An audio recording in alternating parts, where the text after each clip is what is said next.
Los premios ya están preparados para ser repartidos a partir de este sábado. A las 7 de la tarde abrirá sus puertas la tradicional tómbola de Cáritas.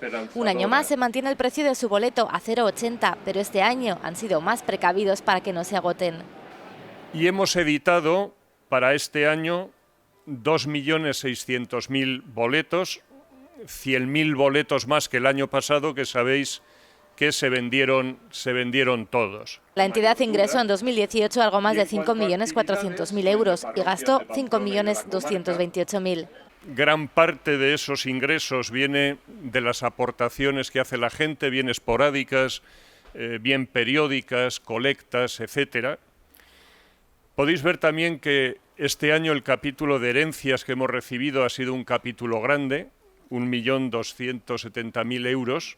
Los grandes, digamos, gastos, que yo les llamaría más inversiones a largo plazo, es el programa de acogida con casi 1 millón de euros, las residencias y pisos supervisados, que son casi otro millón, la cooperación internacional, que tiene mucho que ver con esas herencias, que no las tenemos previstas, y entonces antes de que nos sobre mucho dinero, lo compartimos con gente que lo necesite más que nosotros. Hoy también se han presentado estas 18 fotografías realizadas por fotógrafos navarros. Componen la exposición una mirada esperanzadora. Transmite personas, compromiso, color, alegría. Me parece que es una visión un tanto distinta, ¿no?